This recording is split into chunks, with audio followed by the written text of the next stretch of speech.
Eu vou ler o texto mais uma vez, para ficar gravado na nossa mente, no nosso coração. Porque essa mensagem é de suma importância.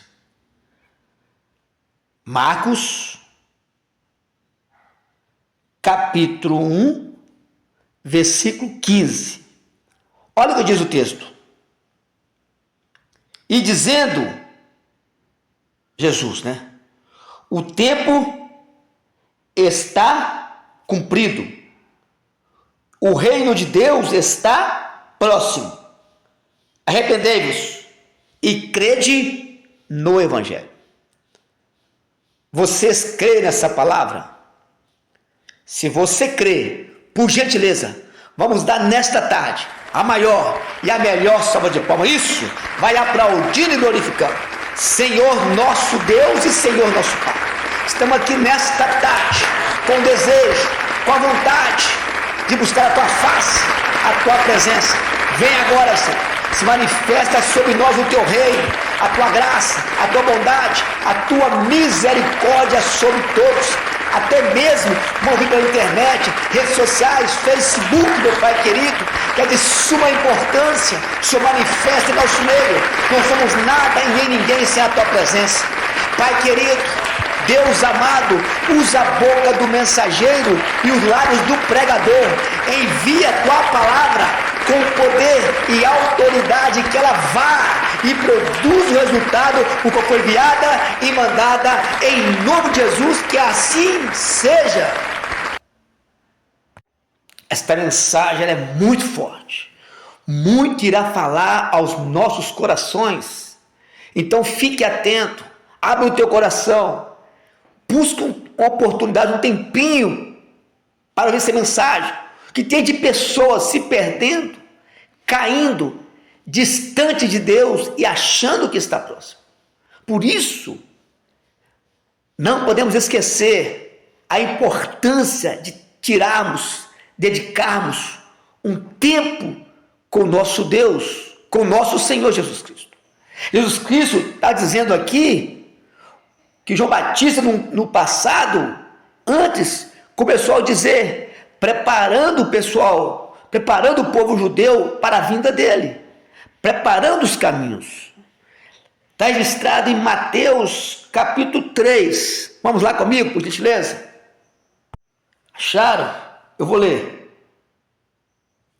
Mateus capítulo 3, versículo 1 a seguir. E naqueles dias apareceu João Batista, pregando no deserto da Judéia. Quem foi João Batista?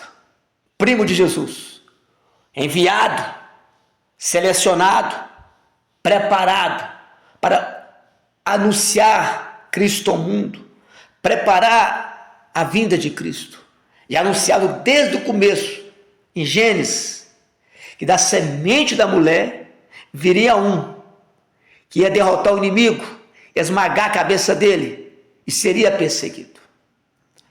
Desde que o homem pecou, Deus fez promessa para o homem que o homem não estaria só, que teria uma solução, teria um socorro, teria uma oportunidade de salvação.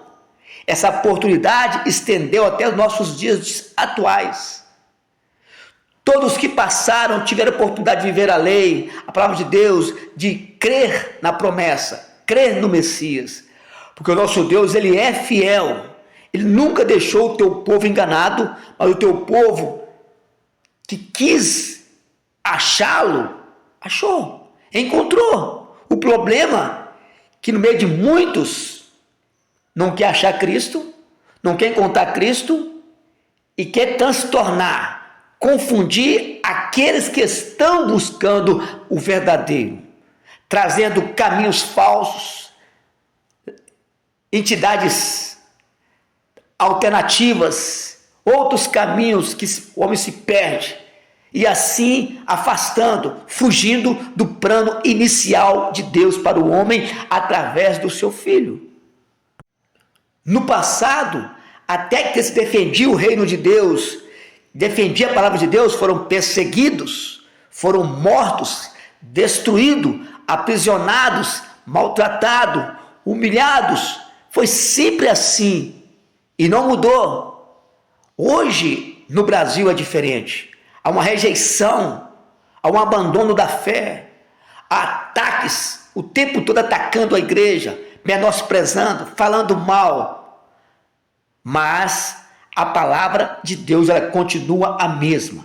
O homem querendo ou não, aceitando ou não, Deus ele não muda, ele não oscila. O que ele prometeu, ele vai cumprir. A salvação, mas também a consequência para aqueles rebeldes que desprezaram, não valorizaram, que confundiram, trazer transtorno à sua palavra, distorcendo a Bíblia Sagrada, querendo destruí-la, já queimaram, já esconderam. Mesmo assim, permanece de geração em geração, porque ela é a poderosa, a perfeita, a santa palavra de Deus. João Batista foi o maior profeta nascido de mulher. Não houve antes dele maior e nem depois dele haverá. Só o nosso Senhor, o Messias, o enviado para nos salvar, o libertador. Hebreus 13:8 nos diz que Cristo é o mesmo ontem, no passado, hoje, no presente e no futuro. É o mesmo ontem, hoje e eternamente. Ele não oscila, ele não varia. Tem cuidado do teu povo, tem ensinado a tua igreja que quer, mas muitos não querem porque estão focados, agarrado, envolvido, embaraçado nos prazeres, no terreno, e assim distanciando das sagradas escrituras, achando que vai ficar impune, achando que fugir de Deus, que no último dia ele vai se arrepender, e Deus vai aceitar. É assim que é o plano de Deus? Não. Buscai ao Senhor enquanto se pode achar, invocai-o enquanto está perto. Deixe o ímpio o seu caminho, o homem maligno os seus pensamentos, e se converta ao Senhor, que compadecerá dele.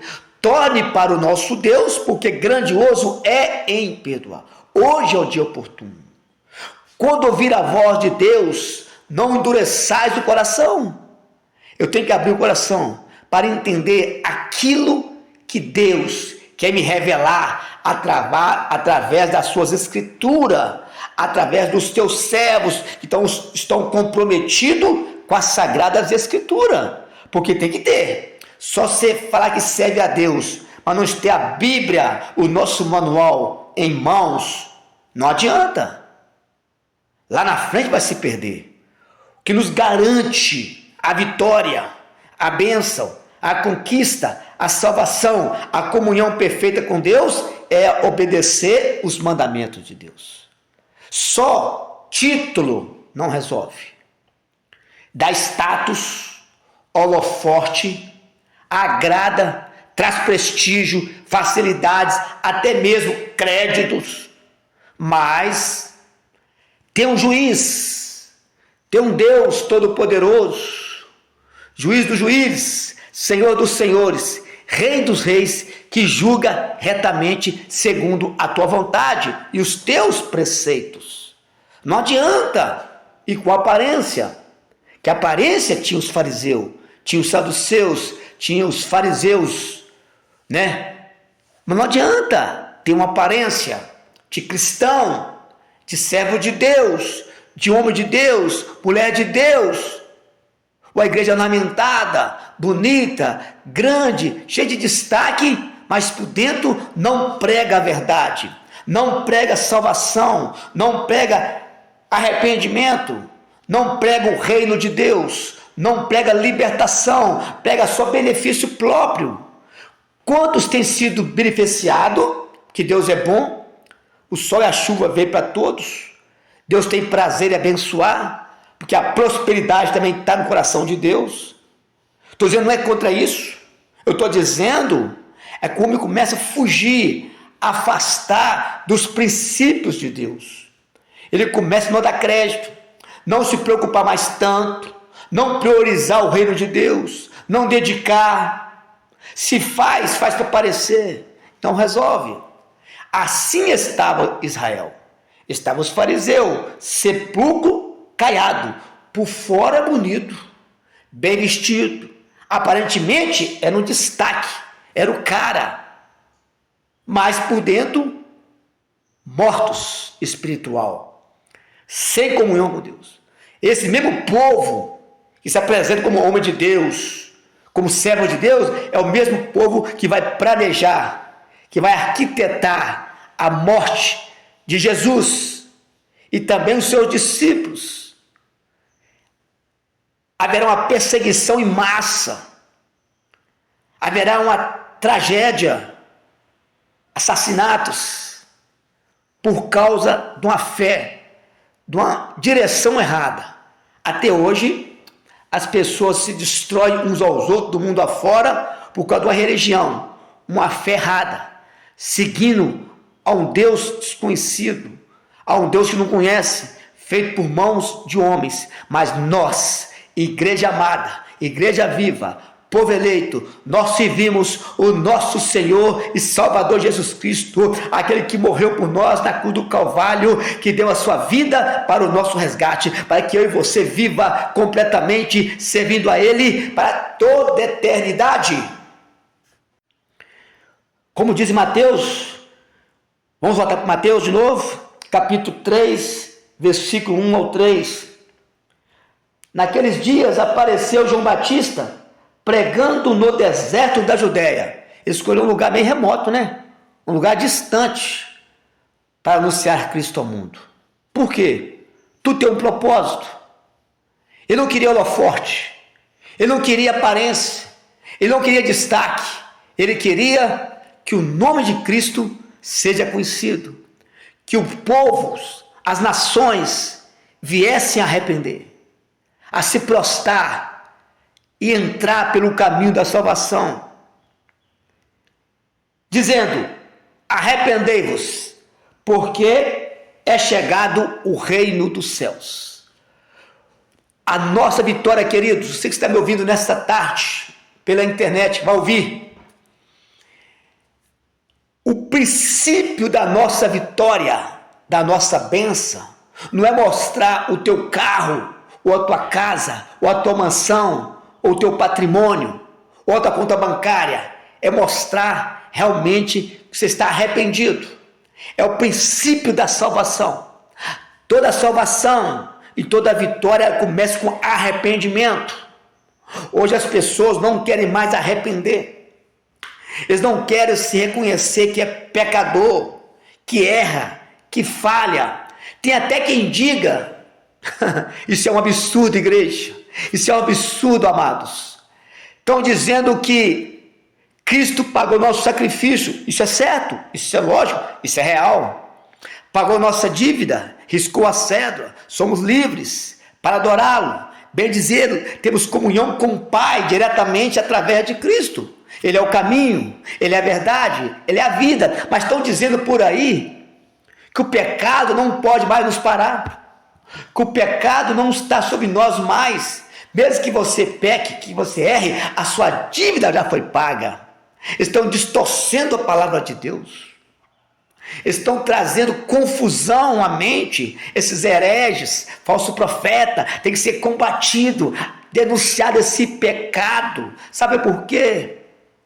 Todos pecaram, destituídos estão da glória de Deus. Cristo veio, nos uniu novamente com o Pai. Mas tem uma coisa: somos libertos através de Cristo. O sacrifício dele nos garantiu a salvação, mas eu preciso andar em obediência, conformidade com a sua santa palavra. Não adianta andar por aí, estou salvo, uma vez salvo, salvo para sempre. Não. Deus nos elegeu para a salvação, mas eu tenho que ter uma conduta exemplar. Eu tenho que ter, nada que eu possa fazer, possa mudar, mas eu possa garantir, porque se eu obedeço a palavra de Deus, eu consigo agradar a Deus. Agradando a Deus, a comunhão permanece até o final. Mas se eu não faço o que Deus quer, ao contrário, não dou valor, eu acabo me perdendo do reino, porque o reino de Deus já está estabelecido. É paz, comunhão, alegria no Espírito, viver os frutos do Espírito Santo, que muitos não estão vivendo mais. Domínio próprio, controle, e muitos. Eu preciso entender o processo que Deus usa para a minha salvação. Ele pagou minha dívida, através dele eu tenho vida e vida eterna, vida abundante.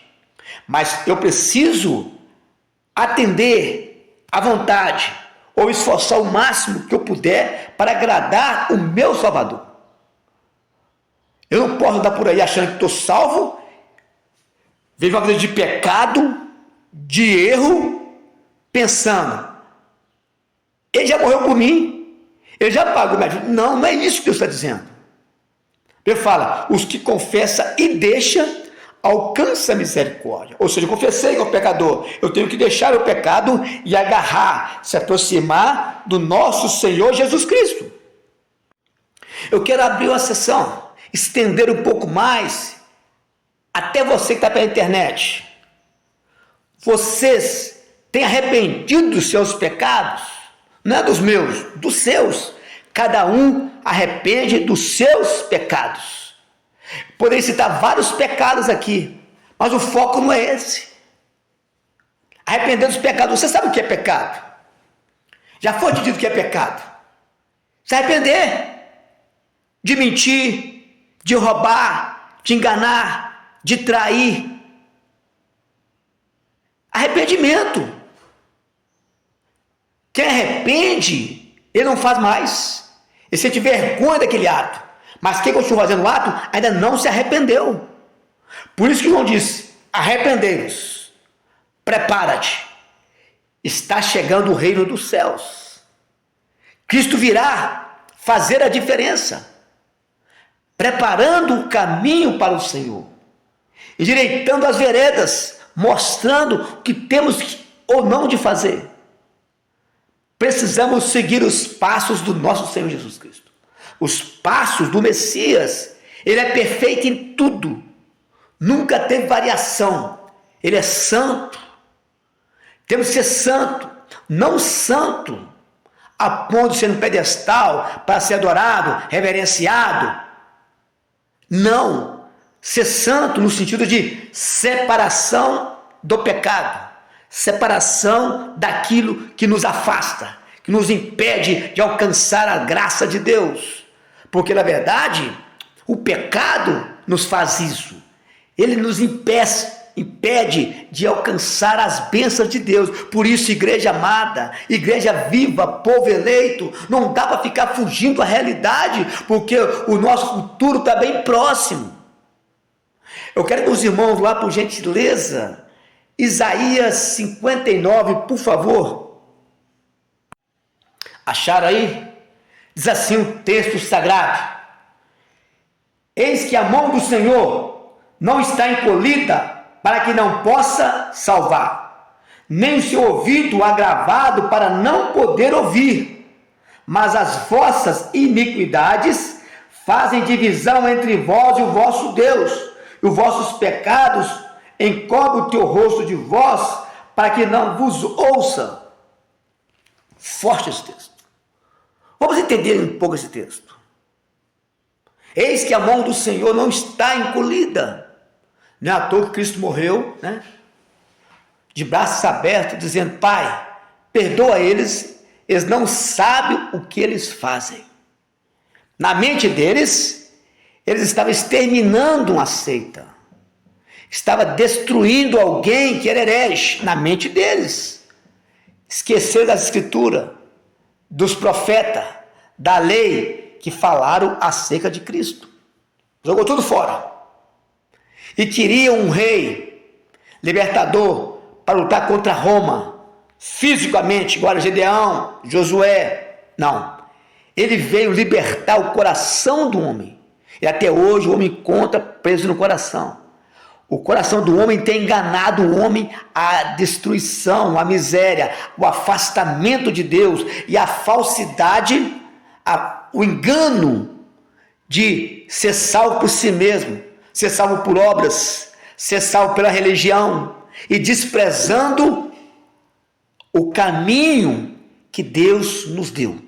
A religião, ela cria um caminho para o céu. Eu sempre faço sobre as minhas mensagens. Faz isso assim, aquilo assim, isso e o outro, e despreza o caminho que Deus nos deu através do seu Filho na cruz do Calvário. Aí fica difícil. Só tem dois caminhos. O caminho da religião é errado. O caminho de Deus é certo e o povo não quer servir. Como é que fica isso? Quem é o culpado? O próprio homem que deixa o seu coração enganá-lo. Jeremias 17:9. Desprezando assim as escrituras, a palavra de Deus, afrontando a Deus. A Bíblia nos fala, João 5,39, examinai, buscai as escrituras, porque vós cuidais ter nela a vida eterna, porque elas de mim testificam. Ou seja, eu preciso examinar as escrituras para entender o plano de Deus, qual a vontade de Deus. João 8,32, conhecereis a verdade, a palavra de Deus, e ela vos libertará. Como serei liberto? Como posso ser liberto se eu desprezar a palavra de Deus? Por isso, amada igreja, não despreza a palavra de Deus, que ela vai nos garantir o triunfo, que é alcançar as dádivas, o galardão, a comunhão, está plenamente com o Senhor eternamente. Mas aqueles que desprezarem, que não valorizarem, aonde passará a eternidade? No castigo eterno. Porque a punição é para o inimigo das nossas almas. Para quem não conhece ou tem dúvida que existe Satanás, tem muito Satanás. Tem milhões de demônios para nos destruir. Mas também a cada demônio tem 2 anjos para o nosso favor. Por isso, a nossa decisão conta muito. Quando eu decido a buscar a Deus, quando eu decido fazer algo no reino de Deus, para Deus, Deus trabalha comigo, entra nessa causa, me dá força, me dá estratégia, me dá livramento, me dá autoridade, me dá sabedoria para lidar com qualquer questão, qualquer situação. Eis que a mão do Senhor não está encolhida, está com os braços abertos para o resgate de toda a humanidade, para que não possa ouvir, nem seu ouvido agravado para não poder ouvir. O problema não é Deus, é o homem que recusa, que está no bel prazer, desfrutando da carne, dos prazeres terrenos, da forma errônea, terrível, e se gaba, se exalta, bate no peito, acha que é o cara.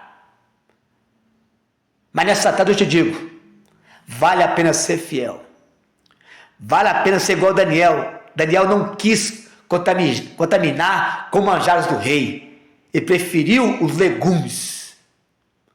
Não se contamina, não importa onde você está, com quem seja, não se contamine, busque a Deus verdadeiramente, alcance assim a comunhão perfeita com o nosso Deus. Mas as vossas iniquidades fazem divisão entre vós e o vosso Deus, e os vossos pecados encobrem o seu rosto de vós, para que não vos ouça. O pecado nos impede de alcançar a vitória. O pecado nos traz a ruína. O pecado nos traz a vergonha. O pecado nos traz a decepção. O pecado nos traz a dor. E pode ser uma dor eterna se nós não arrependermos hoje.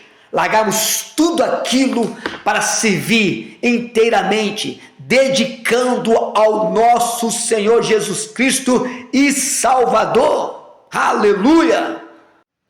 Temos que buscar o reino de Deus, buscar a presença de Deus. O reino de Deus consiste numa vida de amor, justiça, devoção, paz, alegria do Espírito Santo. Se você não tem isso, está te faltando algo. Está nos faltando algo, mais comunhão, mais intimidade, entender qual a vontade, qual o desejo do nosso Deus para praticarmos e assim sermos vitoriosos, temos autoridade no mundo espiritual, que lutamos contra as trevas, mundo tenebroso. Qual a missão do inimigo? Matar, roubar, e destruir. Mas Cristo veio para nos dar vida e vida com abundância. Eu preciso escolher isso. Eu escolho a vida. Eu escolho estar na casa de Deus. Eu escolho agradar a Deus. Eu escolho esforçar para viver plenamente a vontade de Deus. Não estou dizendo que é fácil, mas nós temos o apoio. Nós temos a força do alto para nos encorajar, nos fortalecer, nos preparar para a peleja. Há uma peleja vindo por aí, irmãos, se preparem, dias maus vêm por aí, mas a igreja tem que estar preparada, alicerçada em Cristo, para vencer qualquer batalha espiritual, em nome de Jesus Cristo. Lucas 10 fala: eis que vos dou o poder para pisar serpente e escorpião, toda a força do inimigo, e nada vos fará dano algum. E porão a mão sobre os enfermos e os curarão em nome de Jesus, porque a glória não é nossa, a glória é dele, é o Senhor dos senhores, é o Rei dos reis. A ele nesta tarde honra, glória e louvor. A igreja, que somos nós, não podemos ficar parados, ficar denunciando erro de irmão, da irmã, do outro, e não fazer nada. É mais fácil eu se promover com o erro de outros no TikTok, Instagram, Telegram, Facebook, ficar quietinho em casa, no meu escritório, bem confortável, denunciando o pecado de um e de outro. O que eu estou fazendo para isso? Eu tenho que ir à luta, que o nosso exemplo é Cristo. Ele foi à luta, foi nas favelas, na sarjeta, lugares mais difíceis de ir. Ele tinha ido. No meio dos leprosos, prostituta. E nós, queremos ficar quietinho, só criticar o irmão ou a irmã, esconder nossos pecados, como fôssemos perfeitos, cheios de erros, coisas para fazer, para consertar. Ficamos por aí, apontando um, outro e esquecendo de nós. Como Cristo disse, né? Vê um cisco no olho do irmão, um cisco, e esquece a trave no nosso. Não adianta, queridos. É momento da igreja ir para a luta, pelejar. A missão da igreja é resgatar vidas para o reino de Deus, resgatar almas para alcançar o céu, anunciar Cristo ao mundo, evangelho puro, verdadeiro, genuíno, não um evangelho só de vitória e bênção. Porque o evangelho não é só isso. Tem luta, tem confronto, mas também tem vitória. Agora, qual momento você está passando hoje? É de escassez ou de bonança? Qual o seu momento hoje? Está na prova ou está por cima da prova? Eu não sei. Certo é, está embaixo ou em cima? É hora de lutar contra as trevas. Nesse momento, milhares de pessoas estão padecendo, perdendo as suas vidas, e a igreja preocupado em achar erro no outro e deixando de cumprir o seu papel. A missão integral da igreja, porque o reino de Deus está entre vós. Deus é soberano. Salmo 24:1. Tem o governo dos céus na terra. Deuteronômio 10:14. Pois foi ele quem os criou. Gênesis 1:2, Hebreus 1:10.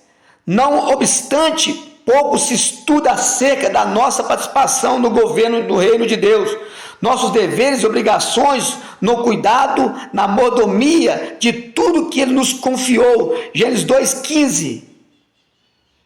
Assim, o propósito desta mensagem, dessa pregação, é anunciar o reino de Deus nas Escrituras, bem como suas manifestações presentes no futuro, porque desejamos que a igreja do Senhor, na atualidade, busque intensamente estabelecer os valores do reino de Deus através de sua prática e vivência.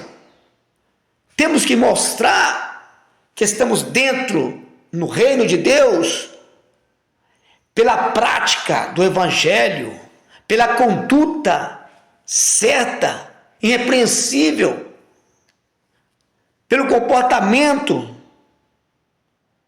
pela vivência.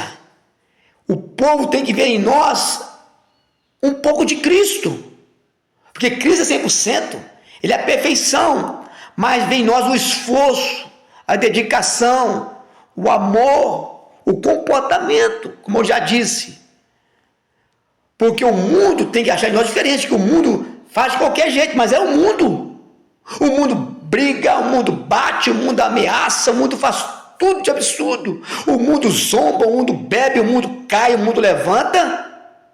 Mas é o mundo.